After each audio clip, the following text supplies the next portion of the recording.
Welcome back to Joe Stunner Boxing. So Ekow Essuman beats Kid Kongo and retains his British and Commonwealth welterweight titles. This was a very close fight, and it was a fight of two halves. The first half definitely belonged to Kongo, and the second half definitely belonged to Essuman. And my prediction for this fight was that Essuman would win a close fight, perhaps a majority decision. That's exactly what he did.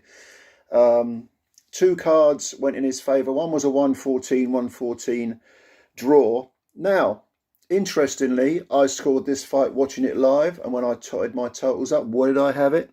I had it a draw, 114. So although my prediction was right in that Essuman won the fight, actually scoring it, I had it a draw. And it was, like I say, it was one of those. I mean, the first half, after 6 rounds, I had Kongo 4-2 up, I think it was.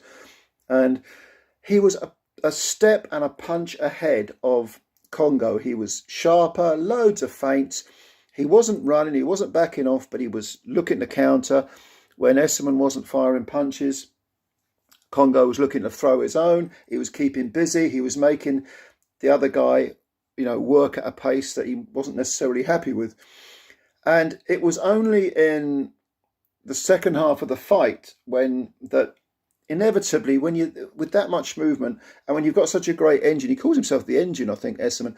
When you've got a good engine like Essuman, you know that in the second half of the fight he's going to take over a little bit, or at least threaten to take over. And that's exactly what happened, because a bit of the energy left Kongo, and Essuman, who's now 19 wins, no defeats. He was really just edging ever so slightly forward. Initially, when he was getting close, he was in danger of smothering his own work. And Kongo, at times, although he was grabbing and holding somewhat, nevertheless, he was working up close as well. He was making Essuman work, and it took every sort of grain of that stamina for Essuman to impose his will, to eventually start to impose his will in the second half of the fight on Kongo, because Kongo boxed really well. He really did. He was slick. He was sharp. He's good output. But Essuman's got a hell of an engine in him. He's got the right nickname. And Essuman, I thought, certainly, was it the 8th or the 9th round? For the first time, he actually hurt Kongo. He actually got him on the ropes, and his work began to pay dividends. He hurt the guy. It wasn't until, I think it was the final round, where there was a big overhand right, and then for the first time, Kongo really was hurt. I mean, he'd been stung a couple of rounds previously, but he got back to his boxing. But in that final round, with a minute to go, Kongo did land a big overhand right and definitely stung Kongo. And if this had been an old 15-rounder, there would have only been one winner, and that would have been Essuman. Would a rematch be out of the question? I think it would be a great fight. It would probably go the same way. 12 rounds, 36 minutes is a long time for someone with Kongo's style to maintain that output, to maintain that movement. But for Essuman, he puts that mental pressure on you, because even though in the first half of the fight, he, like I say, was a step behind and a punch behind, he never stopped going forward, and he never stopped throwing his own punches. And also, even when he was being out-jabbed, he was jabbing with Kongo.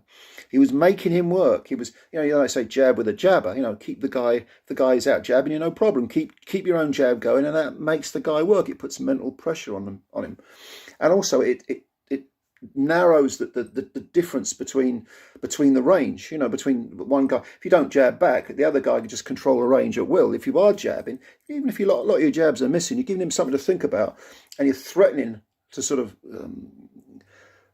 take over a little bit, or put that mental pressure on, and you're making your presence felt. I think Essuman did that. I think it was a good fight, good technical fight. Never really caught fire into a barn burner, which we would have liked, of course. But yeah, good fight. So I had it a draw. Could you have gone with Kongo? Yeah, I suppose so, yeah. His first half work was good. But Essuman, yeah. Do I object to a majority decision? No, I don't. I think it was probably a good result, although I had it a draw. But what did you think? Did you watch this fight? It was on the undercard of the Eubank Jr. Smith fight. What do you think of it? Who do you think won? Some of the rounds were very close and very difficult to score, but good fight, you know, decent technical fight. Let me know what you think. Leave your comments below. Subscribe to the channel if you're new. Just hit that subscribe button. Don't cost you anything. Like the video if you like the video. I'm going to do a video for Eubank Jr. and Liam Smith. Hopefully that'll be a great fight. Thank you for your time as always. And of course, take care and we will speak again soon.